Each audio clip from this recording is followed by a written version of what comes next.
Imaginez que votre ami, sur le point de se rendre chez vous annonce qu'il vous apporte 3 mangues franciques. Cela vous intéresse, vous commencerez immédiatement par réfléchir à ce que vous allez en faire. Par exemple, vous en mangerez une, vous donnez les autres à la famille, ou vous mangez les 3, ou encore vous gardez 2, vous donnez l'autre, etc. Autant de possibilités d'affectation ou d'utilisation des 3 objets. C'est parce que vous avez une idée précise de la quantité, ce qui vous permet d'énumérer toutes les possibilités, voire même d'anticiper l'utilisation que vous en ferez. Cependant, si l'information se rapportait à des mangues sans préciser le nombre, à ce moment-là, vous saurez qu'il s'agit d'au moins 2 mangues, mais les possibilités d'affectation seraient difficiles d'imaginer parce que l'information ne serait pas complète. Cette information numérique que reçoit le cerveau lui permet de représenter la situation de façon déterministe et intelligible dans le but d'objectiver la réalité. Comme nous l'avons fait remarquer dans la vidéo sur les 3 raisons expliquant l'enseignement des mathématiques à l'école, dont le lien est dans la description de cette vidéo, lorsque nous manipulons ou analysons des nombres, il y a une zone cérébrale qui est activée pour traiter ces informations. C'est comme si cette partie du cerveau ne serait sensible qu'aux mathématiques en général et aux nombres particuliers. Elle serait la porte qui s'ouvre sur la compréhension de la manifestation d'une situation que représentent les nombres. De fait, notre cerveau appréhende mieux les nombres que les mots car il donne une sorte de visuel sur la situation. Par exemple, si vous comparez les 2 affirmations suivantes, le séisme de 2010 a été dévastateur pour les Haïtiens. Le séisme de 2010 a causé plus de 280 000 morts et 300 000 blessés en Haïti. Vous conviendrez que la deuxième affirmation est beaucoup plus évocatrice et nous renseigne davantage sur la situation. C'est comme si des clichés se forment et se défilent dans notre cerveau pour essayer de représenter l'événement. On retrouve certains titres d'articles ayant ces formulations dans l'objectif d'attirer l'attention du public sur un sujet bien particulier. Conscients de ce pouvoir que possèdent les nombres, ces derniers vont être utilisés pour mesurer l'ampleur d'une situation ou d'un phénomène de façon à pouvoir mieux cerner le sujet et à prendre les décisions correspondantes. C'est ce qui a donné naissance à la statistique. Aujourd'hui, tout est devenu nombre. Le monde s'est fait nombre et Pythagore l'avait prédit il y a environ 2500 ans en disant que tout est nombre. Pas un domaine de l'activité humaine n'échappe au besoin de mesurer, de quantifier ou de chiffrer. Au fur et à mesure que nous avançons dans la quantification des choses qui nous entourent, nous mettons de côté du même coup les caractères subjectifs de nos analyses de façon à rendre comparables des phénomènes similaires indépendamment de nos cultures, de nos goûts et de nos sentiments. On a même tenté de mesurer la beauté. Alors comment nous sommes arrivés là? Comment ces symboles ont-ils pris naissance? Les premières traces d'une activité de comptage par l'homme remontent à environ 20 000 ans.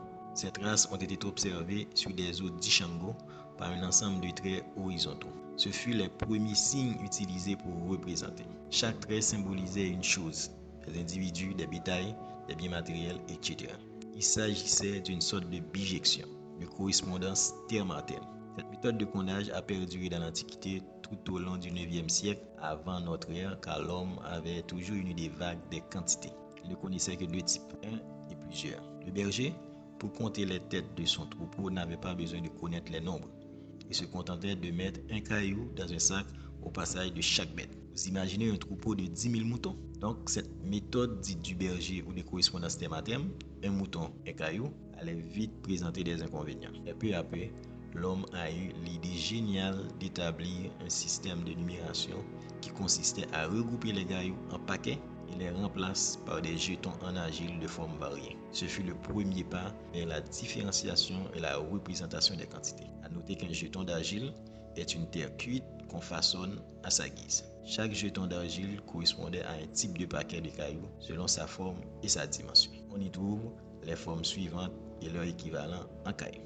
En outre, l'histoire nous raconte que vers la fin du 4e millénaire avant notre ère en Mésopotamie, une région historique du Moyen-Orient qui correspond pour sa plus grande part à l'Irak et à la Syrie actuelle, lorsque la période chaude arrive, les propriétaires des moutons envoient leurs troupeaux de moutons accompagnés d'un berger dans le nord en attendant la fin de la saison chaude. Et le propriétaire doit s'assurer que le berger revienne avec autant de têtes qu'il en est parti. Alors, comment comparer la taille du troupeau qui est parti avec celle qui est revenue?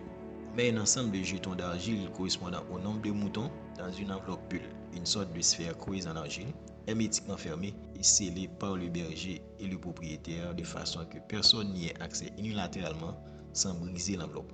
Mais on s'est vite rendu compte que cette méthode n'était pas trop pratique parce que le propriétaire voudrait à tout moment avoir une idée de la taille de ses troupeaux pour des besoins commerciaux. Alors les deux parties se mettent d'accord pour représenter sur la sphère à l'aide d'une tige de roseau taillée le nombre de jetons dans le récipient par des dessins symbolisant cette quantité. Plus tard, les jetons seront éliminés, les sphères seront aplaties pour devenir des tablettes en argile sur lesquelles sont inscrits les dessins. Ce fut l'invention des nombres et aussi de l'écriture. Il faut noter que l'évolution de l'écriture des nombres et des systèmes de numération ont été réalisés de manière simultanée à travers les civilisations. On utilisait différentes bases pour représenter les nombres. On y trouvait la base 10, la base 12, la base 20 et la base 60. La base 10 faisait référence à nos 10 doigts des deux mains. La base 12 à nos 12 phalanges dans une main en considérant que c'est le pouce qui fait le comptage. La base 20 à nos 20 doigts des deux mains et des deux pieds. Et la base 60 pour les deux comptes en heures, minutes et secondes. D'abord, c'est quoi une base? Ouvrons une petite parenthèse. Pour ceux-là qui ont suivi un cours d'algèbre linéaire, lorsqu'on parle d'une base d'un espace vectoriel de dimension finie, il s'agit d'une famille de vecteurs dans laquelle tout vecteur de l'espace s'écrit de manière unique par combinaison linéaire des vecteurs de cette famille. Prenons un exemple simple. Soit un espace vectoriel de dimension 2, considérons la base canonique suivante. E1 égale 1, 0. E2 égale 0, 1. Maintenant, prenons un vecteur V de composante 2 et 3 de R carré. Alors, V est égal à 2E1 plus 3E2. Le raisonnement est analogue aux bases submentionnées, sauf que les éléments de cette base sont des puissances du nombre en question. Par exemple, comme nous utilisons la base 10, les éléments de cette base sont les puissances de 10. 10 exposant 0, 10 exposant 1, 10 exposant 2, ainsi de suite, jusqu'à 10 exposant n. Donc, le nombre 4321 s'écrit dans la base 10 de la façon suivante. 4321 égale 4 par 10 exposant 3, plus 3 par 10 exposant 2, plus 2 par 10 exposant 1, plus 1 par 10 exposant 0. À rappeler que dans chaque type de base, 10, 12, 20 ou 60, pour représenter n'importe quel nombre, il faut la représentation symbolique des n premiers nombres. Pour la base 10, on a besoin que des représentations des 10 premiers nombres, ainsi de suite. Par ailleurs, il existait deux types de systèmes de notation. Le système de notation positionnel et le système de notation non positionnel. Dans le premier, d'une part, le rang du chiffre indique s'il s'agit de milliers, de centaines, de dizaines ou d'unités. D'autre part, le chiffre joue le rôle de multiplicateur. Il précise combien de milliers, de centaines, de dizaines il faudra additionner pour obtenir le nombre final. Le second système est additif alors que le premier est multiplicatif. Pour cela, le rang des chiffres n'a pas d'importance. Il suffit d'additionner les nombres qu'ils représentent. La base 10 que nous utilisons actuellement est un système de notation positionnelle où les éléments de la base ne figurent pas dans l'écriture des nombres, mais se prononcent dans la lecture car on dit 4321. Fermons la parenthèse et revenons à nos moutons. Le système de notation des nombres le plus ancien est celui de l'Égypte datant d'environ 3000 ans avant notre ère. Les Égyptiens écrivaient les nombres de 1 à 9 avec des bâtons et les puissances de 10 par des hiéroglyphes. Un système d'écriture figurative dont les caractères sont des objets, des oiseaux, des animaux, des plantes ou d'images des dieux. Voici à quoi ressemblent ces chiffres. Donc il y a le bâton qui représente le 1, un fer argival pour le 10, un papyrus pour le 100, une fleur de lotus pour 1000, un doigt montrant les étoiles pour 10 000, un tétard pour 100 000 et un dieu portant le monde pour 1 million.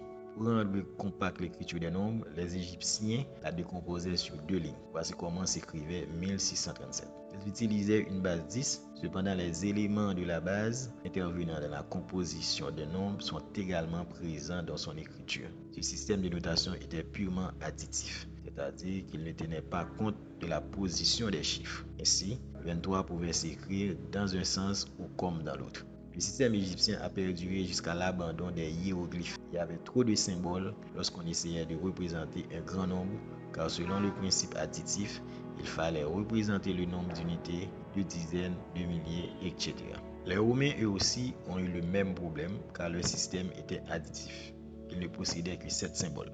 Le principe est que on ne peut pas juxtaposer 5 symboles de même ordre. De plus, le fait de précéder un symbole de son unité inférieure évite de juxtaposer 4 symboles de même ordre. Avec cette règle, il était impossible d'aller au-delà de 4999, qui s'écrivait ainsi. C'était un peu compliqué d'arriver à décrypter ces nombres.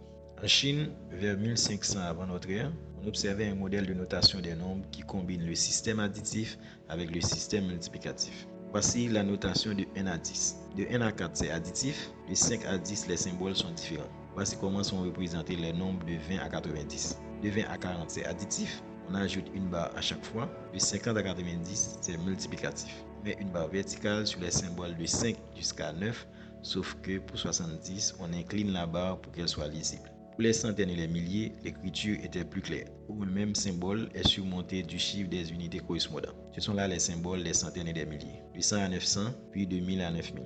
À partir de là, le système était additif. Voici comment s'écrivait 1637. Quelques siècles avant notre ère, les Chinois inventaient un nouveau système de notation plus complet qui s'approchait de celui qu'on utilise actuellement, sauf que les chiffres étaient différents. C'est un système multiplicatif et positionnel. Ils employaient deux notations qu'ils alternaient pour éviter les confusions unités, dizaines, centaines, etc. La première ligne, c'est la première notation, puis on change les symboles de direction dans la seconde notation.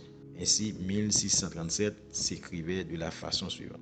Le nombre 0 était représenté par un espace vide, donc vous pouvez deviner combien cela vaut dans ce système. En Mésopotamie, plus précisément dans la cité de Babylone, un nouveau mode de notation des nombres va émerger avec l'arrivée de l'écriture cunéiforme. Ce sont des signes constitués de traits terminés en forme de coin ou de clou. Les Babyloniens recouraient à une base 60 pour écrire les nombres. Cependant, les 59 premiers nombres s'écrivaient dans un système additif de base 10. Un clou simple vaut 1 et le chevron vaut 10. Voici l'écriture des nombres de 1 à 9, puis de 10 à 50. Dans ce système, les nombres 1637 et 5002 s'écrivent de la façon suivante. Dans la base 60, 1637 égale à 27 par 60 plus 17, que l'on obtient en divisant 1637 par 60. On enlève la partie entière qui est 27 inférieur à 60, puis on multiplie le reste par 60, ce qui donne 17. De même, 5002 égale à 1 par 60 au carré, plus 23 par 60 exposant 1, plus 22. Ce sont les mêmes opérations lorsqu'on convertissait des secondes en minutes et en heures. Les Babyloniens représentaient le zéro de position par le symbole du 2 en l'inclinant vers la diagonale. Ainsi, 28 801 se décompose de cette façon suivante. Quelques siècles après les Babyloniens, nous nous dirigeons sur le continent américain où la plupart des peuples utilisaient la base 20. Tout d'abord, les Aztèques disposaient de 4 symboles, un pour l'unité et les autres pour les puissances de 20. Voici comment s'écrivait 1637. Les Mayas, eux, avaient un système positionnel et représentaient les nombres par des points et des traits. Voici comment s'écrivaient les nombres 0 à 19. Dans ce système, 1637 s'écrit en colonne de haut en bas. D'abord les 4 centaines, puis les vingtaines et enfin les unités. Pour écrire un nombre comportant des zéros comme dans 50 002, on la décomposait en 6 par 20 exposant 3, puis 5 par 20 exposant 2, puis 0 par 20 exposant 1, puis 2. Pour terminer ce tour d'horizon des systèmes d'écriture des nombres, nous allons nous rendre en Inde qui possédait un système de notation positionnelle et de base 10. Ce système a été inventé pour être dit avant d'être transcrit. Voici les chiffres indiens de 0 à 9. Ce dernier système sera réutilisé par les savants arabes au 9e siècle en modifiant le graphisme des chiffres avant de passer en Europe au 10e siècle. À partir de là, ces symboles prendront le nom de chiffres arabes et gagneront le monde entier. Avec les nombres, l'humanité comprend peu à peu qu'elle vient d'inventer un outil qui dépasse toutes ses espérances pour décrire, analyser et comprendre le monde qui l'entoure. Si une image vaut 1000 mots comme on le dit, alors un nombre vaut 10 000 images en mouvement dans notre cerveau. Si au commencement était le verbe, aujourd'hui il y a surtout les nombres. Les mots ont vécu, maintenant on vit sous l'empire des nombres.